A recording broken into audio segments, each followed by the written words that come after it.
آپ صلی اللہ علیہ وسلم کے سے پہلے حضرت عبد المطلب جو تھے، آپ صلی اللہ علیہ وسلم کے دادا تھے، ان کے وقت کا یہ واقعہ ہے، ان کے وقت کا یہ واقعہ ہے۔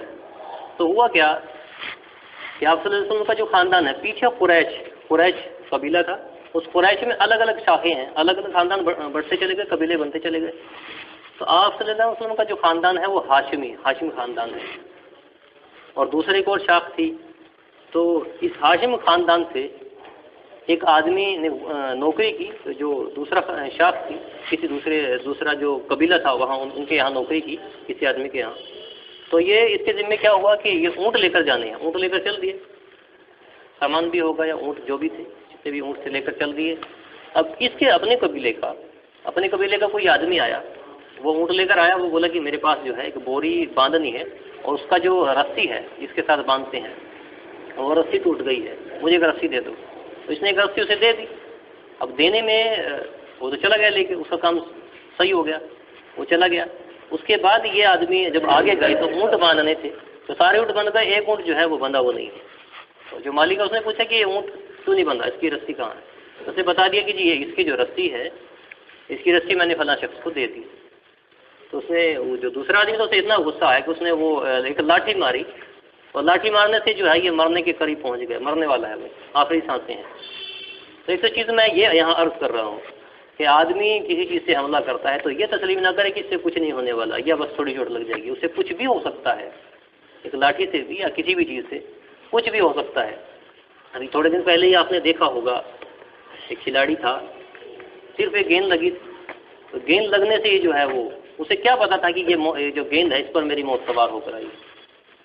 تو آدمی ایک تو چیز یہ ہے کہ ہلکے میں نہیں لینا چاہیے کہ میں مار پیٹ کر دوں گا یا 2 تھپڑ لگا دوں گا تو کیا ہوگا، نہیں، کچھ نہیں، ایسا نہیں ہے، وہ کچھ بھی ہو سکتا ہے۔ تو وہ آخری حد پر پہنچ گیا۔ اب وہ لوگ تو شاید چلے گئے، پیچھے کوئی اور شخص آیا، دوسرے ملک کا تھا۔ اب اس نے دیکھا کہ سانس چل رہی ہے تو آیا، اس کو بلایا اس نے، تو بولا کہ کیا تم حج کے لیے جا رہے ہو؟ تو اس نے کہا نہیں، ابھی حج کا موسم نہیں آیا ہے، حج کا موسم نہیں ہے۔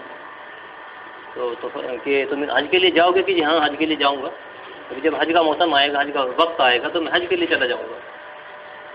ٹھیک ہے، جب آپ جاؤ گے تو وہاں آواز لگانا کہ کیا کوئی قریش میں سے ہے، تو لوگ جو ندا دیں گے کہ ہاں ہم قریش کی طرف سے ہیں، قریش کے قبیلے میں سے ہیں۔ تو ان میں پوچھنا کہ کیا ہاشم قبیلے میں سے کوئی ہے؟ کہ جی ہاں۔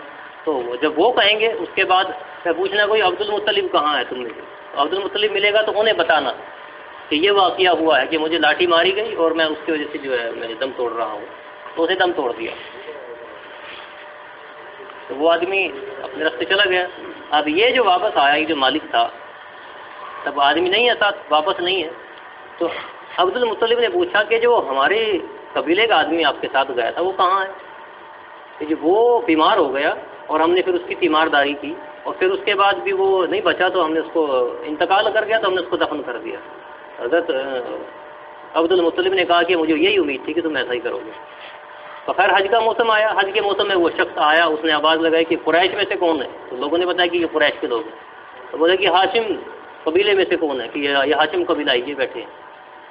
یہ عبد المطلب کہاں ہے؟ تو عبد المطلب کو بلایا گیا، یہ عبد المطلب ہے۔ تو انہوں نے بتایا کہ وہ جو آدمی ہے کہ اس طرح مرا ہے کہ لاٹھی کی وجہ سے۔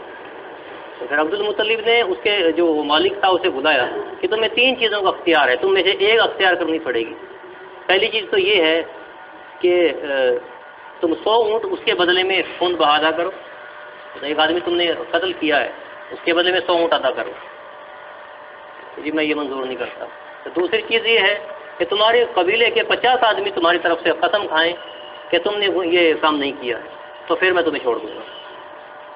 تو اس کے بعد تیسری شرط تمہارے لیے یہ ہے، ایک تو 100 اونٹ کی تھی، دوسری یہ 50 آدمی قسم کھائیں گے، تیسری یہ تھی کہ اگر تم یہ دونوں منظور نہیں کرتے پھر تمہیں بدلے میں قتل کیا جائے گا۔ اس نے بولا میں اپنی قوم کے 50 آدمیوں سے یہ کہلوا دوں گا، ان سے قسم کھلوا دوں گا کہ اس نے یہ نہیں کیا ہے کام۔ تو چلو کوئی بات نہیں، کھلوا دو۔ تو اب ہوا کیا، ایک ہاشم قبیلے سے ایک عورت اس قبیلے میں اس کی شادی ہوئی تھی، اپنے بیٹے کو لے کے آئی کہ جی عبد المطلب آپ 50 لوگوں کے ساتھ قسم کھلوا رہے ہیں، ان میں 50 میں سے میرے بیٹے کو چھوڑ دیجیے، میں آپ کے قبیلے سے ہوں اور وہاں میری شادی ہوئی ہے، مجھے چھوڑ دی، میرے بیٹے کو جو ہے قسم نہ کھلوائی سے چھوڑ دی۔ کوئی بات نہیں، جلدی سے چھوڑ دیتے۔ 49 رہ گئے۔ اب 49 میں سے پھر ایک شخص اور آیا اور بولا کہ جی آپ نے 100 اونٹ مقرر کی ہے نا 50 لوگوں کے بدلے میں، کہ 50 لوگ قسم کھائیں گے یا 100 اونٹ دے دو، بات ایک ہے. تو ایک آدمی کے پیچھے 2 اونٹ ہوئے نا، تو میں اپنی طرف سے 2 اونٹ دے دیتا ہوں، مجھے چھوڑ دیجیے، میں قسم نہیں کھاؤں گا. ٹھیک ہے چلو تمہاری بات بھی منظور کرتے ہیں، اس سے 2 اونٹ لیے، اسے بھی چھوڑ دیا. 48 لوگ ہیں. تو مقام ابراہیم اور حجر اسود یہ جگہ ہے، ان کے بیچ میں ان لوگوں نے قسم کھائی. تو اس حدیث میں حضرت ابن عباس رضی اللہ تعالیٰ عنہ سے یہ حدیث مروی ہے، یہ بات یہ واقعہ انہوں نے بیان کیا. انہوں نے کہا کہ 1 سال کے اندر وہ 48 لوگ جو ہیں وہ سارے کے سارے مارے گئے. تو میں عرض یہ کر رہا تھا کہ قسم کھانا معمولی مت سمجھو، کہ 1500 سال پہلے کا واقعہ ہے، جہالت کے وقت کا. اس وقت نبی صلی اللہ علیہ وسلم کی نبوت نہیں آئی تھی، اس سے بہت پہلے کی باتیں ہیں. تو اس دور میں 48 لوگوں نے قسم کھائی، اس لیے کہ ایک آدمی جو ہے اس نے نہیں مارا ہے. تو اس قسم کھانے کی وجہ سے وہ 1 سال میں سارے کے سارے دنیا سے رخصت ہو گئے. تو بھائی بزرگوں دوستو، ہمارے یہاں بڑا رواج ہے کہ اللہ کی قسم میں نے نہیں کیا، اللہ کی قسم یہ ہو، خدا کی قسم. تو یہ قسمیں کھانا چھوڑ دو، حق جگہ پہ بھی چھوڑ دو، اور غلط جگہ ہے وہاں تو چھوڑ ہی دو. اس بارے میں بلکہ حدیث ہے کہ قسم پہلی بات تو کھاؤ ہی نا، مفہوم بتا رہا ہوں حدیث کا. اور اگر کھانی ہی پڑے قسم تو پھر اللہ کی قسم کھاؤ. صرف لوگ دوسروں کی بھی قسم کھاتے ہیں، وہ بھی حرام ہے. اور قسم کھانی ہے تو حق جگہ ہے، جہاں آدمی سچا ہے، صحیح ہے، وہاں قسم کھاؤ. اور وہاں بھی نہ کھائے آدمی، وہاں بھی کھانا جو ہے درست نہیں ہوتا. کیونکہ جب وہاں کھائے گا تو کئی جگہ ایسی ہے جہاں غلطی پر ہے، پھر وہاں قسم کھلوائیں گے. پھر جب وہاں کھائی تو یہاں بھی کھانی پڑے گی، اور پھر وہاں مجبوری میں آدمی قسم کھا لے گا. تو آدمی اللہ کی قسم کھانا اس کو معمولی چیز قرار مت دو. بس اتنا عرض ہے. اللہ تعالیٰ ہمیں کہنے سننے سے زیادہ عمل کی توفیق عطا فرمائے.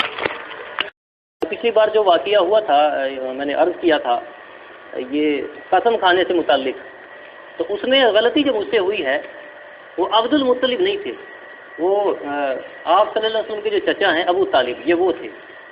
تو مجھے امید ہے کہ عبد المطلب کا جب انتقال ہو گیا، اس کے بعد ابو طالب کے ہاتھ میں وہ معاملہ آیا، سرداری آئی، اور پھر ان کے وقت میں یہ معاملہ ہوا ہے. اس کے لیے میں معافی مانگتا ہوں، اور مجھ سے غلطی ہوئی ہے. اور یہ مجھے بتانا ضروری اس لیے بھی تھا کیونکہ یہ واقعہ آپ کے لیے ڈھونڈنا یا کسی اور کا بتانا بڑا مشکل ہے. یہ مجھے مل گیا تو میں نے عرض کر دیا، مجھے بھی شاید دھیان نہ رہے آنے والے وقت میں. اللہ تعالیٰ ہمیں کہنے سننے سے زیادہ عمل کی توفیق عطا فرمائے.